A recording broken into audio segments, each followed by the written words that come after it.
자, 노화, 호화노화 구별하는 거 굉장히 중요해요. 그래서 그러니까 아밀로즈, 아밀로펙틴. 그러니까 아밀로즈는 호화도 촉진, 노화도 촉진. 아밀로펙틴은 호화도 억제, 노화도 억제. 잘 물어보는 문제예요, 굉장히.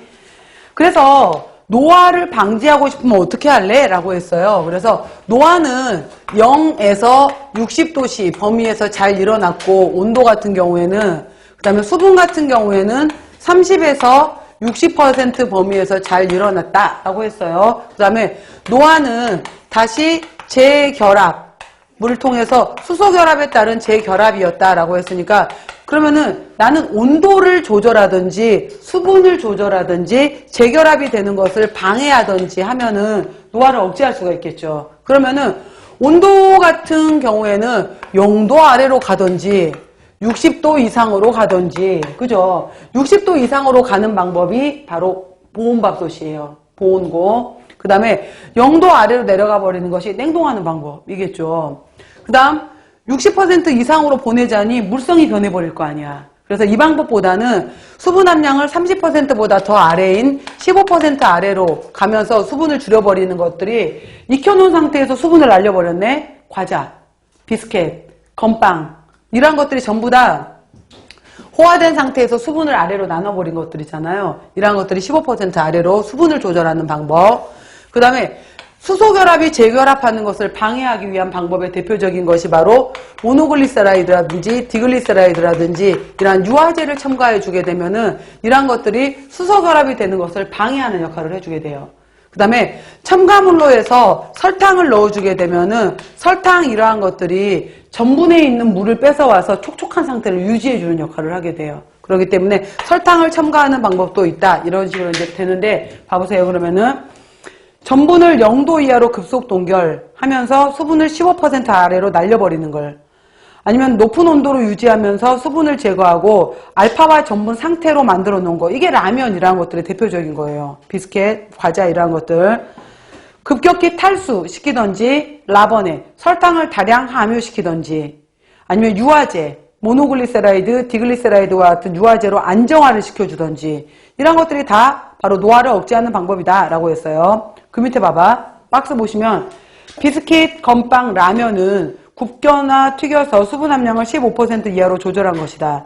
케이크는 설탕의 탈수작용을 이용한 것이다. 여기 구분 부분에 박스 있잖아요. 여기에대로 뭐라고 쓰고 싶어?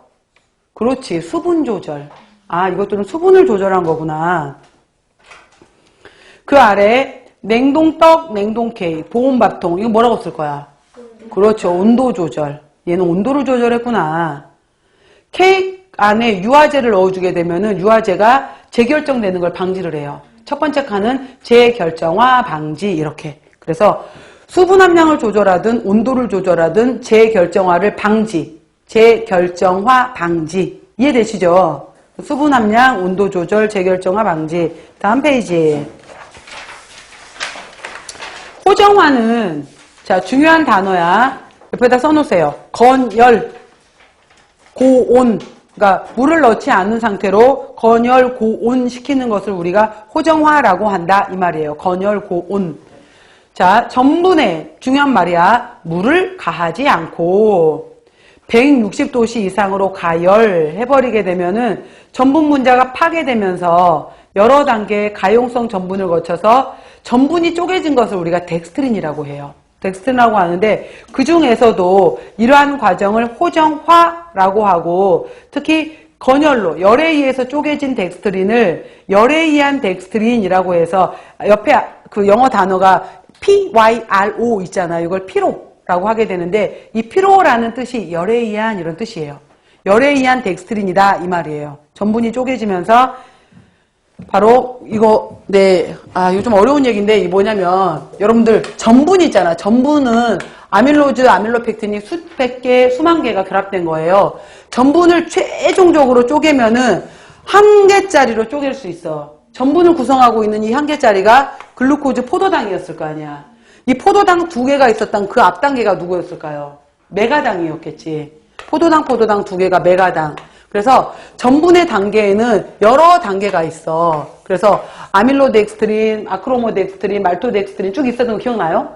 쭉 단계가, 덱스트린 단계가 있는데, 전분이 메가당은 포도당 2개짜리, 그러니까 2개 하나로 쪼개지기 전까지 모든 단계를 덱스트린이라고 얘기를 하고, 이거를 쪼개는 과정을 우리가 호정이라고 얘기를 해요. 그런데 이 호정과 지금 말한 호정화하고는 다른 거예요. 근데 이 덱스트린을 만들 때는 쪼개는 과정에서는 산, 알칼리, 뭐 효소 이런 것들을 이용해서 전분을 쪼개줄 수가 있는데, 지금 말한 호정화라는 것은 반드시 조건이 뭐가 붙어야 된다? 열이 쪼개는 거예요. 열에 의한 이런 뜻이야. 그러니까 이 호정이라는 것과 호정화라는 것은 살짝 달라요. 호정은 단순히 전분 입자가 쪼개지는 걸 호정이라고 얘기하는 거고, 쪼개지는 과정에서 열에 의해서 깨지는 것을 호정화라고 하는 거예요. 열에 의해서 쪼개지는 걸 호정화. 자, 열에 의해서 쪼개지는 것을 우리가 피로덱스트린이라고 한다라고 해서, 여러분 뻥튀기 생각해봐. 뻥튀기가 되면은 바삭바삭 수용성이 되면서 바삭바삭해져요. 바삭바삭 점성이 낮아진다. 약간 갈변이 일어나. 그래서 비효소적 갈변 반응이 일어나고, 너무 심하게 해버리게 되면 오히려 탄냄새가 돼버릴 수, 토스트 생각해보면 그렇잖아요. 그래서 여기에 대표적인 예가, 자, 알아나 토스트, 식빵을 토스트에 구웠을 때, 그 다음에 밀가루 음식을 튀겼을 때, 쌀이라든지 옥수수를 튀겼을 때, 바로 이러한 과정에서 열 없이, 그러니까 물 없이 건열했었을 때 우리가 피로덱스트린이 만들어진다라고 해서, 미숫가루, 누룽지, 뻥튀기, 루, 그냥 또 이거 헷갈리면 안 돼. 쌀에서 밥이 됐고 밥에서 누룽지가 되는 걸 얘기한 거예요. 밀가루에서 식빵이 되었고 식빵에서 토스트가 된 거야. 자, 쌀에서 밥이 된 거, 밀가루에서 식빵이 된 것은 어느 과정이에요? 호화. 그죠? 여기는 물하고 열이 들어가야 되잖아. 호화가 있어야 되는 거고, 밥에서 누룽지, 식빵에서 토스트, 얘는 뭐라 그런다? 호정화. 됐죠? 호화 따로 호정화 따로 구별하시라 이 말이야. 그러니까 호화에는 반드시 물열이 들어가고, 호정화는 뭐만 들어간다? 열만 들어간다. 이렇게 포인트 다르게. 네 번째, 전분의 당화.